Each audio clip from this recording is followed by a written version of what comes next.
Patrick Bateman. Patrick Bateman lives at the heart of Manhattan's elite, but his life is a performance. Everything is a facade. The job, the dinners, the friendships. He doesn't feel love, guilt, or empathy. He only feels boredom and rage.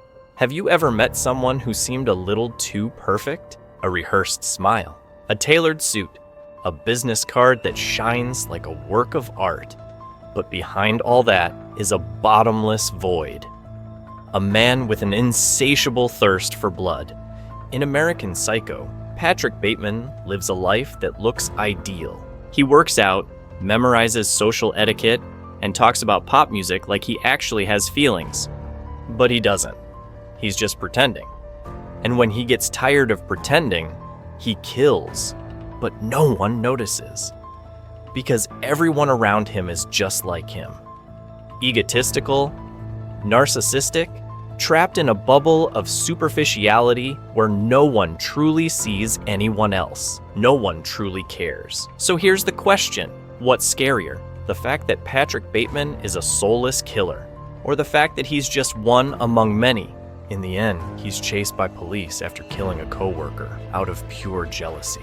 But there's one detail. None of it is real. It was all a creation of Patrick Bateman's twisted mind. And that is the real horror. A man who seems so normal, but harbors such dark thoughts, living right among us. Stranger Things. There's something rotten in Hawkins. You don't see it. No one does. But it's there, crawling through the cracks, waiting for another fracture in reality. It all started with a missing kid, but what was taken that night was more than just a body. It was the illusion that our world is safe, because there is another world, a dark, decaying reflection. The upside down. It's beneath us, around us, inside our homes, a place where the air is heavy, the sky bleeds, and the laws of nature bend until they break. It's filled with ravenous creatures, driven by instinct and endless hunger. But the real monsters don't have teeth. They wear lab coats, sign documents. They experiment on children like they're disposable tools. And when things spiral out of control, they pretend nothing happened. 11. She was born a number, not a person, shaped by pain, pushed to her limits, locked away and forgotten. But what they created was something they couldn't control. She is the crack, the portal, the bridge between worlds, and as evil spreads like a cancer, the only people willing to face the truth are kids, boys who should be playing D&D, not fighting for their lives. Teens who trade first love for absolute terror, broken families, shattered minds, devoured hearts. Because the Upside Down doesn't just want in, it wants to take over. And with each season, the rift grows wider. What's more terrifying? The Demogorgon crawling through the wall, or realizing no one's coming to save you? That you're alone, screaming in a world where the darkness has eyes and ears. Stranger Things isn't just nostalgia. It's a reminder that the scariest horrors are the ones hiding just beneath our world. A world you might not be seeing right now, but it's there. The Babaduk. It all starts with a strange book, Mr. Babaduk, a children's story that mysteriously appears on her son's shelf. The rhymes are weird, the pictures are grotesque, and then the sound, knocking on the walls.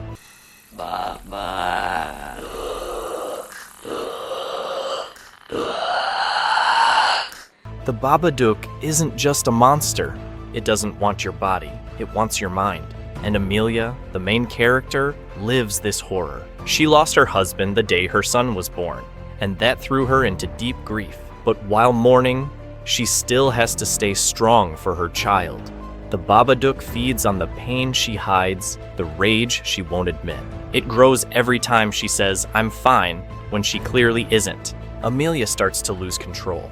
She hallucinates, hears voices, sees shadows, but no one believes her, not even herself. Because here's the truth. The Babaduk is real, but it doesn't live in the closet. It lives in guilt, in exhaustion, in the loneliness of silent suffering. It's the wound of grief that never heals. It's the horror of no longer recognizing who you are or what you're becoming. The Babaduk isn't about ghosts or demons. It's about what happens when you ignore your pain for so long that it takes on a form, a voice, and a will of its own.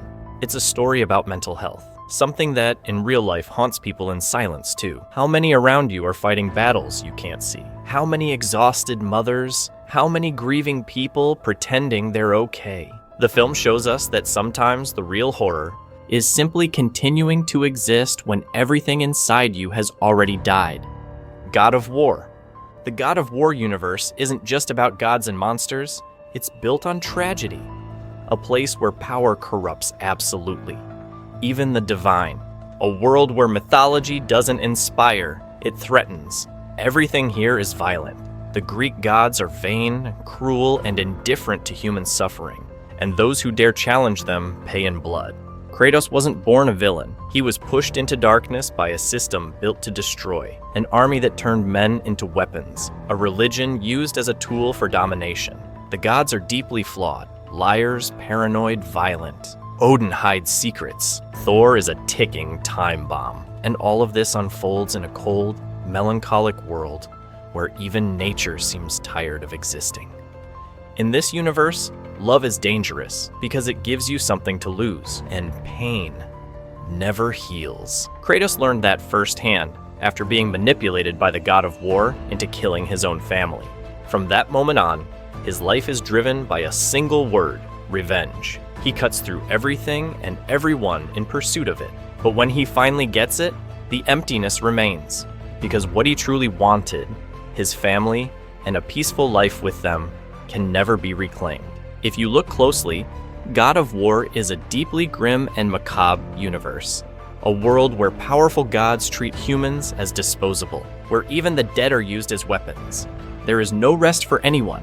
Honestly, it's one of the last places I'd ever want to live. Berserk. Now turn on a light if you're in the dark, because we're diving into the horror of Berserk. This world isn't just dark. It's cruel, brutal, unforgiving.